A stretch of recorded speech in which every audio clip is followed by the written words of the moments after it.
Hello and welcome back friends to professor's funda with Mohit. Competitive exam में पूछने वाले numerical के बारे में देखने वाले प्रॉब्लम सॉल्विंग क्वेश्चन है। हमें मल्टीप्लेक्सर से गेट्स को डिजाइन करना है। तो हमारे जो बेसिक गेट होते हैं that is or gate, and gate and not gate, ये हमारे तीन बेसिक गेट होते हैं। हमें इन बेसिक गेट को बनाना है with the help of mux multiplexer. हम जो इसमें यूज करेंगे दैट इज 2:1 मक्स। तो आइए फ्रेंड्स देखते हैं किस तरीके से हम इसको डिजाइन कर सकते हैं।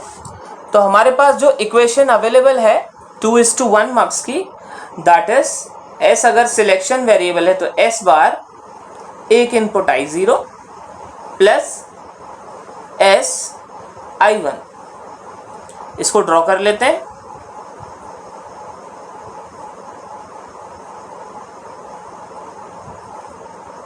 ये हमारे हो गए दोनों इनपुट्स I0, ये हो गया I1 और ये हमारा सिलेक्शन वेरिएबल हो गया S। अगर आपको सीखना ये इक्वेशन हमने कहाँ से लाई, कैसे निकाली, किस तरीके से आसान हम इक्वेशन निकाल सकते हैं, तो आप हमारा पुराना वीडियो रेफर कर सकते हैं जिसमें हमने कैलकुलेट करना बताया कि मक्स की इक्वेशन बहुत ही आसान तरीके से कैसे निकाल सकते हैं, चाहे वो कितना ही बड़ा क्यों ना हो, यानी 4:1 क्यों ना हो, 8:1 क्यों ना हो। बहुत ही बेसिक स्टेप में उसमें बताया हमने कि किस तरीके से आप मक्स की इक्वेशन निकाल सकते हैं। तो चलिए वापस आते हैं हम। इस तरह हमें बेसिक गेट्स बनाने हैं विद द हेल्प ऑफ मक्स। तो हम पहले स्टार्ट करते हैं नॉट गेट के साथ, जो कि बहुत बेसिक गेट होता है। तो अगर हम ट्रुथ टेबल ड्रॉ कर ले नॉट की, तो इसमें क्या होता है, अगर आपने x इनपुट दिया हुआ है और यहाँ पे आपने आउटपुट लिया है f, ठीक है, तो x अगर आपने 0 दिया है तो आउटपुट आपको 1 मिलना चाहिए। अगर x आपने 1 दिया है तो आउटपुट आपको 0 मिलना चाहिए। तो हम विद द हेल्प ऑफ मक्स ये बनाने वाले हैं। तो इसका मतलब है मैं जो भी इनपुट यहाँ पे प्रोवाइड करूँ, तो इनपुट का मतलब ज़रूरी नहीं है मुझे इनपुट इन्हीं दोनों टर्मिनल से देनी है, मैं सिलेक्शन वेरिएबल से भी इनपुट प्रोवाइड कर सकते हैं। तो चलिए, मतलब हमारा ट्रुथ टेबल जस्टिफाई होना चाहिए। तो हम इसमें क्या कर लें, अगर कि आपका जो इनपुट आए उसका अपोजिट आपका आउटपुट आना चाहिए। तो हमें ये पता है कि अगर s की वैल्यू 0 रखेंगे तो I0 आउटपुट में आ जाएगा। अगर s की वैल्यू 1 होगी तो आपका I1 आउटपुट में आ जाएगा। तो हम नॉट गेट के लिए क्या करें, s को हम बना लेते हैं इनपुट। तो हम इसका गेट के टर्म में रीड्रॉ करना चाहते हैं।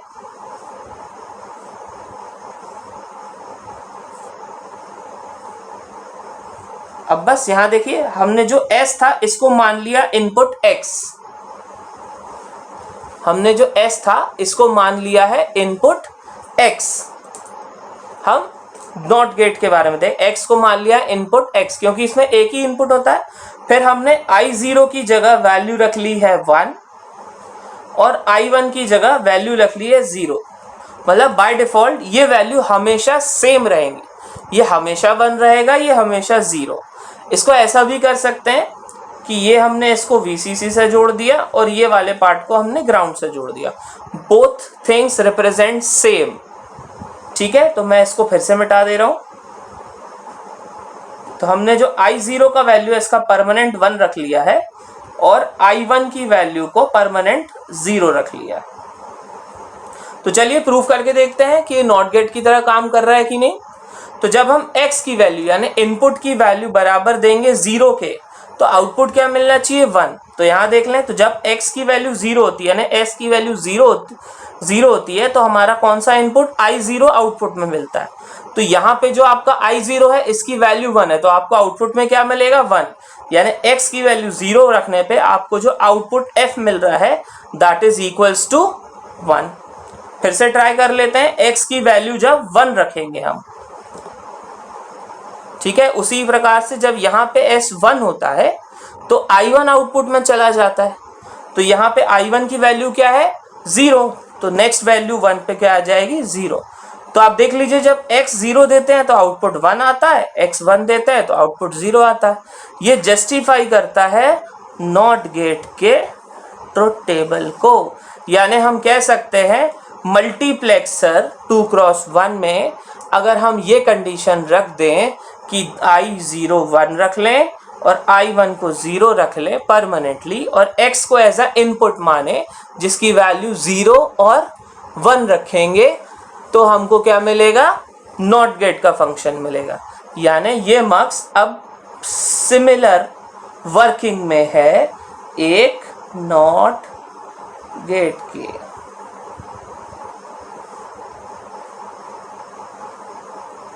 ठीक है फ्रेंड्स, देखिए कितना आसान था, हमने मल्टीप्लेक्सर को कन्वर्ट किया है इसमें नॉट गेट के फंक्शन के लिए। चलिए फ्रेंड्स, अब हम नेक्स्ट देखते हैं एंड गेट के लिए। मैं इसको रीरब कर देता हूं। तो हमने इक्वेशन यहाँ पे फिर से लिख ली। सो हमारी इक्वेशन थी I0 प्लस I1, यहाँ पे आ जाएगा S बार और यहाँ आ जाएगा S। अब हमें एंड फंक्शन यहाँ पे कराना है, तो इस इक्वेशन को ध्यान से देखिए, इसमें यहाँ पे प्रोडक्ट्स होते हैं और यहाँ पे सम होता है। तो हमको क्या करना है, प्रोडक्ट करना है यानी मल्टीप्लाई करना है। ठीक है, तो फ्रेंड्स अगर हम ये वैल्यू को 0 कर लें और इन दोनों को इनपुट बना लें तो हमारा हमको हमेशा एक प्रोडक्ट ही मिलेगा। चलिए इसको कैसे करते हैं देखते हैं। तो पहले हम एंड गेट के लिए ट्रुथ टेबल बना लें। तो हमारा जो एंड गेट है इसके लिए अब हम ट्रुथ टेबल बनाते हैं। तो हमने दो इनपुट लिए x एंड y और हमारा आउटपुट है f। सो x के ये दो इनपुट के 4 कॉम्बो होंगे, 0 1 1 0 एंड 1 1। तो एंड गेट के लिए 0 0 पे 0 होता है, 0 1 पे 0 होता है, 1 0 पे 0 होता है, 1 पे 1। अगर ये ट्रुथ टेबल हम जस्टिफाई कर लें, इसका मतलब हमारा मल्टीप्लेक्सर किसकी तरह काम करेगा, एंड गेट की तरह। चलिए तो इसमें ड्रॉ करते हैं। फिर से हम 2x1 मक्स लेंगे। हमारे पास यहाँ पे 2 होंगे, that is I0 and I1। यहाँ आपका सिलेक्शन वेरिएबल S। अब हमें ये डिसाइड करना है किसको इनपुट बनाना है, कौन से दो टर्मिनल को यहाँ पे इनपुट हमें बनाना है।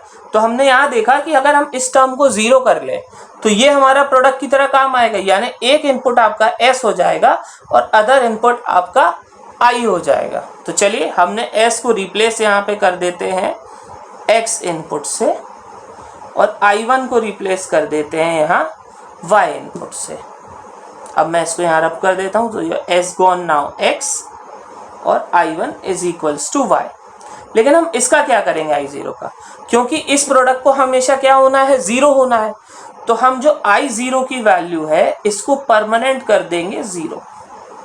परमानेंट 0 कर देने का मतलब क्या है, इस चीज को यहाँ से ग्राउंड कर दिया जाए, यानी I0 टर्मिनल को ग्राउंड कर दिया जाए। और हम यहाँ पे F पे आउटपुट के देखते हैं क्या एक्सप्रेशन आता है।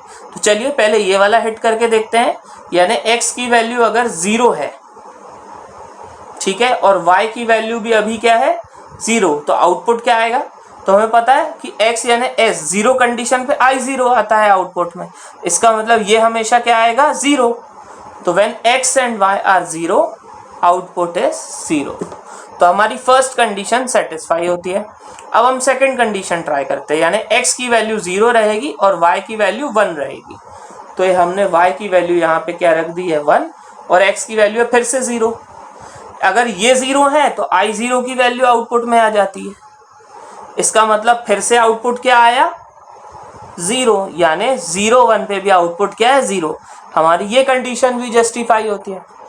अब हम रखते हैं 1 0, यानी अब Y की वैल्यू 0 हो गई और X की वैल्यू 1 हो गई, यानी ये 1 है, इसका मतलब I1 आउटपुट में आएगा। तो I1 की इस समय वैल्यू क्या है 0, फिर से 0, यानी हमारा 1 0 वैल्यू भी जस्टिफाई हो गया। लास्ट हम दोनों की वैल्यू 1 रख दें, तो X की वैल्यू 1 है और Y की वैल्यू 1 है। तो ये देखिए X1 यानी I1 आउटपुट में आएगा और इसकी वैल्यू 1 है, इसका मतलब ये 1 है। तो आप देखें कि ये आउटपुट बिल्कुल एंड गेट की आउटपुट के ट्रुथ टेबल की तरह काम कर रहा है। तो हम कह सकते हैं ये वाला कॉम्बिनेशन मल्टीप्लेक्सर का is equals to and gate. देखिए फ्रेंड्स, था ना आसान। तो हम चाहें तो इस वाले पार्ट को अगर ग्राउंड भी रिप्रेजेंट करते हैं तो भी सेम है। कुछ बुक्स में आपको ग्राउंड मिलेगा, किसी में डायरेक्टली वैल्यू 0 लगा के मिलेगी। आप अपने कन्वीनियंट से इसको कर सकते हैं ड्रॉ, कोई इशू नहीं। चलिए अब हमारा बचा है और गेट, तो हम नेक्स्ट ट्राई करते हैं और गेट। सेम इक्वेशन का हम यूज करेंगे, S bar I0 plus S I1। तो अब यहाँ देखिए फ्रेंड्स, हमको जो है इस समेशन साइन का यूज करना, मतलब प्लस चाहिए, और गेट में प्लस फंक्शन होता है, तो ये दोनों वाले पार्ट हमको चाहिए।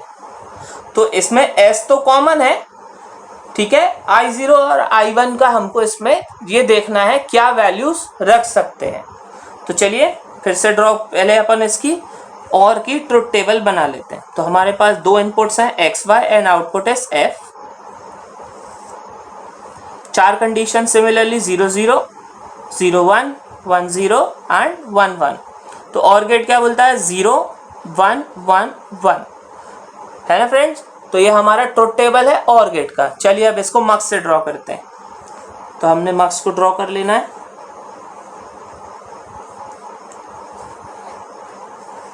ये आपका I0, ये आपका I1, ये हमारा S is selection variable. S दोनों तरफ कॉमन है, इसका मतलब हमें S को तो लेना ही है। तो हम S को अभी रिप्लेस कर देते हैं आपके X। तो एक इनपुट आपका X हो ही गया, ठीक है। और हम दूसरा इनपुट बना लेते हैं I0 को, यानी इसको बना लिया Y, और I1 को हमेशा हमने रख लिया 1, ठीक है। तो हमने यहाँ पे क्या किया है कि दूसरे I0 को इनपुट बना लिया है Y, I1 को रख लिया है 1 ऑलवेज, और S इक्वल्स टू X। चलिए अब ट्रुथ टेबल जस्टिफाई करने की ट्राई करते हैं, और ये हमारा आउटपुट है। तो जब X की वैल्यू 0 होगी और Y की वैल्यू भी 0 होगी, तो आउटपुट आपका क्या आएगा। जब X की वैल्यू 0 होती है तो जो भी I0 होता है वो आउटपुट में आ जाता है। तो हमारा यहाँ पे आ गया 0। तो हमारी फर्स्ट कंडीशन जस्टिफाई होती है। अब हम ट्राई करते हैं 0 1, यानी X की वैल्यू अभी भी 0 होगी, बट Y की वैल्यू यहाँ पे क्या आ जाएगी 1, ठीक है। तो जब X 0 होगा तो I0 आउटपुट में आ जाएगा, यानी क्या आ जाएगा यहाँ पे इस समय Y की वैल्यू क्या है 1। तो we have 1 at the output. हमारा सेकंड कंडीशन भी जस्टिफाई। अब थर्ड कंडीशन क्या है 1 0, यानी X की वैल्यू 1 हो जाएगी और Y की वैल्यू यहाँ पे 0 हो जाएगी। तो हम ये देखते हैं जब सिलेक्शन वेरिएबल में 1 आता है तो I1 आउटपुट में आ जाता है, यानी इस समय I1 बाय डिफॉल्ट हमने क्या रखा था परमानेंट 1। इसका मतलब आपको इस कंडीशन में भी आउटपुट क्या मिलेगा 1। तो हमारी जो है थर्ड कंडीशन जस्टिफाई होती है। अब हमारी लास्ट कंडीशन दोनों में 1 है, यानी ये भी 1 है और ये भी 1 है। तो X की वैल्यू जब 1 हो तो S की वैल्यू 1 हो, इसका मतलब I1 आउटपुट में आएगा जो हमेशा के लिए 1 है, तो 1 है। तो आप देखें ये हमारा जो आउटपुट है दिस इज सिमिलर टू और गेट आउटपुट, यानी हमारा 2 क्रॉस 1 अब किसकी तरह वर्क कर रहा है और गेट की तरह। तो देखा फ्रेंड्स हम किस तरीके से मक्स की हेल्प से बेसिक गेट्स को ड्रॉ कर सकते हैं, यानी और एंड नॉट। होपफुली फ्रेंड्स आपने बहुत एंजॉय किया होगा। आप हमारे प्रीवियस वीडियो देख सकते हैं मक्स के लिए, जिसमें बहुत ही आसान तरीके से हमने आपको मक्स की इक्वेशन बनाना सिखाई है। Thank you very much friends, stay tuned. हम फिर मिलेंगे नए टॉपिक के साथ इन प्रोफेसर्स फंडा विद मोहित।